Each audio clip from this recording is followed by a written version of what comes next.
Bem-vindo de volta, meu amigo, minha amiga. A gente está dando sequência agora ao último bloco dessa quarta aula sobre pacote anticrimes.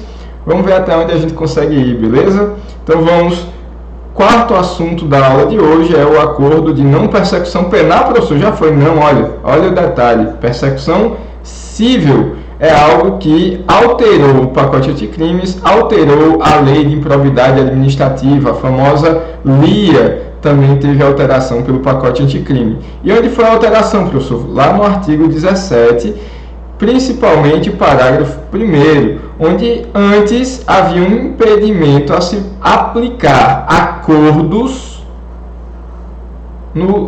na LIA, na Lei de Improbidade Administrativa. Se argumentava que os bens jurídicos tutelados tinham um condão de interesse indisponível, os bens públicos não poderiam ser transacionados entre órgão acusatório e o cometedor de improbidade administrativa.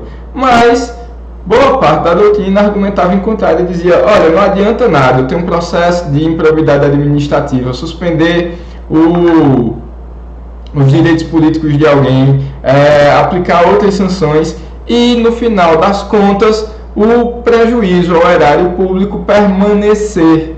Professor, mas lá na LIA, no artigo 12, nas sanções cabíveis, nós temos o ressarcimento do erário. Sim, e se essa pessoa perdeu, botou em laranja, lavou esse dinheiro, como é que eu vou conseguir descobrir onde está? Então, muitas vezes, a doutrina entendia, e uma doutrina começou a ser majoritária, que permitia o acordo de maneira tal que se aplicassem sanções, mas ao mesmo tempo se garantisse o ressarcimento ao erário, seria muitas vezes melhor do que levar o processo a últimas instâncias, que muitas vezes acabavam não trazendo resultados úteis. Então, lá no acordo, ou lá na lei 12.846, a gente já tinha uma possibilidade de um acordo. Essa lei aqui é a lei do acordo de leniência. Então, mesmo que algumas pessoas jurídicas participassem de atos de improbidade contra o poder público, haveria a possibilidade de se transacionar, mas só naqueles casos específicos previstos na lei 12.846. Agora, o pacote anticrime trouxe os parágrafos e o artigo 10A os parágrafos 1º e 10A, tá bom? Parágrafos 1º e parágrafo 10A do artigo 17 da LIA. No parágrafo 1º ele vai dizer que é possível o acordo de não persecução civil. E no 10A, parágrafo 10A, vai dizer que interrompe o prazo para contestação num prazo de 90 dias. Inclusive, meus amigos, uma das polêmicas do acordo de não persecução penal, que está nos slides, mas eu acabei não tratando no correr da aula, a gente pode tirar as dúvidas na live, é que se entende que só é possível o acordo antes da denúncia, depois da denúncia não seria mais cabível. Mas aqui o 10A deixa claro, é possível sim, porque vai se suspender o prazo para contestação. Mas eu só abro o prazo para contestação depois do oferecimento da inicial. Então fica claro que pelo menos aqui no acordo de não persecução civil é possível sim o oferecimento já numa fase processual. Ainda no acordo de não persecução civil, os requisitos são: confissão do réu, ele é confessar de maneira ampla, de maneira contundente o que foi que ele fez, dando os detalhes. Reparação, integral do dano. E aí sim fica a justificativa de que o acordo pode ser mais interessante para o erário público do que a persecução do ato improbo. O compromisso de cessão não onerosa dos bens, que é o perdimento daqueles bens confiscados que são ali petechos ou resultados do ato de improbidade, e uma ou mais das sanções do artigo 12. A única polêmica aqui, pessoal, é se seria possível ser transacionado a questão dos direitos políticos. E aí, professor? Vamos ver o que o futuro nos reserva. Mas, em tese, não existe vedação no artigo 17, com as alterações do parágrafo 1º e 10A, da vedação a se aplicar essa penalidade de direitos políticos. Vamos ver se a jurisprudência vai construir alguma coisa limitando a esse direito, tá bom? Ah, professor, mas é quase como o direito de liberdade ambular, deveria ser aplicado. Concordo, a gente vai ter que ter algum amadurecimento aí, mas de qualquer maneira, em tese, é possível hoje também acordos com suspensão de direitos políticos. Legitimidade. Toda a regulamentação prevista no projeto de lei falava que apenas o MP poderia oferecer, mas aí o presidente da República vetou, e ele disse que no caso da lei de improbidade administrativa não é só o MP que tem o poder de fazer a acusação, também a pessoa jurídica interessada, ou seja, aquela que foi via de regra lesada pelo ato de improbidade, também pode fazer a acusação no ato de improbidade. Então essa também poderia firmar um acordo de não persecução civil e não apenas o Ministério Público. No projeto de lei, ok? Então já falei para vocês, logo a legitimidade é a mesma do caput do 17, seja o MP, seja a entidade interessada, tá bom? Alienação, vamos lá pessoal, quinto tema da aula de hoje, sexto do processo penal, destinação das coisas apreendidas. Apreendidas quando, professor? Apreendidas no correr do processo, na verdade no correr da persecução penal, desde a fase pré-processual até as últimas instâncias, tá bom? Então vamos lá. A primeira coisa que modificou foi ali o artigo 122, que fala sobre a alienação. O que mudou, pessoal, é que existia um prazo de que só poderiam ser alienadas essas coisas apreendidas, de novo, via de regra, os pretextos, produtos dos crimes, e agora lembra que tem mais coisa que pode ser apreendida, a gente estudou lá nas aulas sobre direito penal, não é? Lembra disso. A inovação aqui retirou o prazo de 90 dias após o trânsito em julgado para se permitir a alienação dos bens. E agora, professor? O que muito se queixava é que muitas vezes o poder público não tinha onde armazenar, não tinha como dar segurança de bens móveis e imóveis. E muitas vezes essas coisas apreendidas que ficavam reservadas para ressarcir o erário, muitas vezes dilapidavam o erário ou para mantê-las ou para indenizar em caso de possíveis devoluções.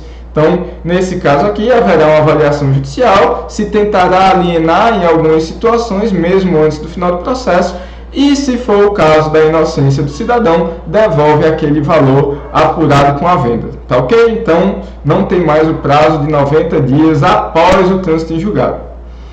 Questão das obras de arte, pessoal. Foi inserida ali o 124A. Não tinha paralelo nenhum antes e visa combater ali, principalmente, o uso de obras de arte como instrumento da lavagem de dinheiro, no intuito de que, olha, se eu tenho uma vítima determinada, eu tenho um terceiro de boa-fé, eu tenho que devolver, eu tenho que restituir a coisa, mas se eu não conseguir encontrar, se realmente foi adquirido com o valor do dinheiro desviado, com o valor do tráfico de drogas apurado, ok, comprou aquele quadro, ok, acontece. Agora, em vez de vender, e muitas vezes não se conseguiria ali preços interessantes na venda disso, é possível agora que seja doado a museus públicos que muitas vezes não têm recursos para a aquisição dessas obras de arte. Tá bom?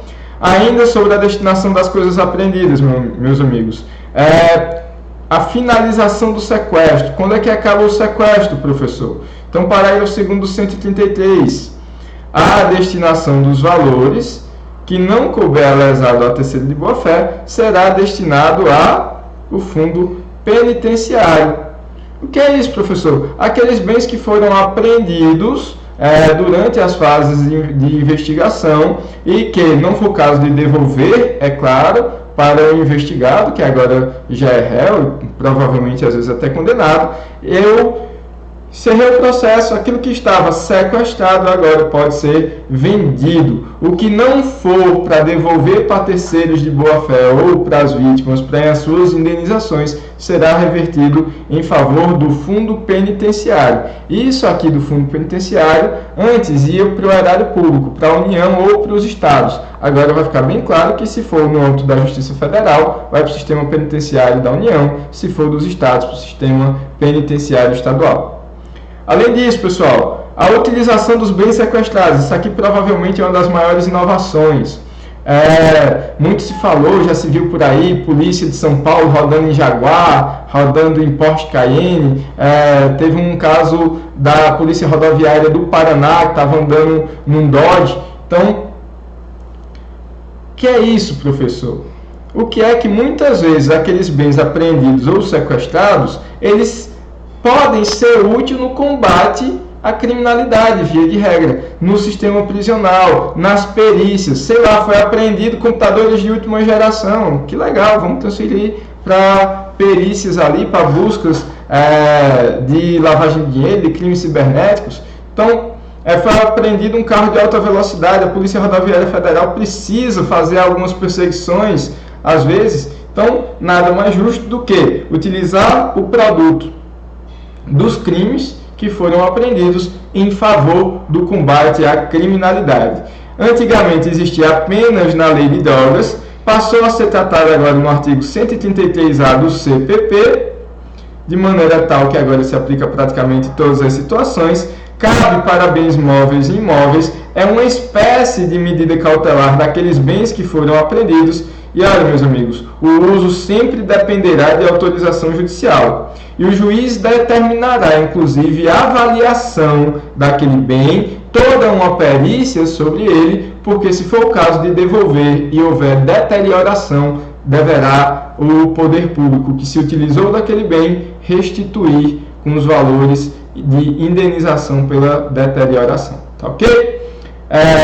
Utilizado por determinados órgãos públicos, não são todos. Aqueles que estão no 144, aqueles do sistema prisional, os do sistema socioeducativo, prisional do ECA ali, né, pessoal? Da Força Nacional e de Segurança Pública e também do Instituto Geral de Perícia, tá ok? Esses aí são possíveis destinatários do uso das coisas apreendidas. E a gente ainda pode falar da utilização de bens sequestrados ou apreendidos, ainda o parágrafo, primeiro, prioridade de utilização dos órgãos que participou da investigação. Então, olha, se o bem foi apreendido graças a uma investigação da Polícia Federal, a gente dá uma utilização preferencial para aquele órgão que participou das investigações. Se foi Polícia Rodoviária Federal, agora, sempre eu tenho que demonstrar o interesse público. E é apenas um leve grau de preferência. Se eu notar que é muito mais útil eu, juiz, em um outro, sei lá, aprendi computadores de última geração na Polícia Rodoviária Federal. Ok, a PRF pode até precisar, mas será que não seria muito mais útil em um combate da Polícia Federal de Crimes Cibernéticos? Fica a pergunta. A lei não fala no momento em que se cabe o uso, mas o professor Renato Brasileiro diz que, olha, desde a fase investigatória, se eu fiz uma busca e apreensão no intuito de impedir a dilapidação, ter patrimônio para ressarcir o erário no final das contas, por exemplo, então eu já posso ir utilizando aqueles bens que foram apreendidos. E lembre-se sempre, precisamos de uma avaliação desses bens no caso de uma possível futura indenização. E aqui, pessoal, a gente fecha 1 hora de aula, foram 5 blocos, todos eles passaram alguns minutinhos. Vou dar um tempo aí para vocês antes de começar a nossa live. Corre lá que está começando agora, tá bom? Abraço, até a próxima.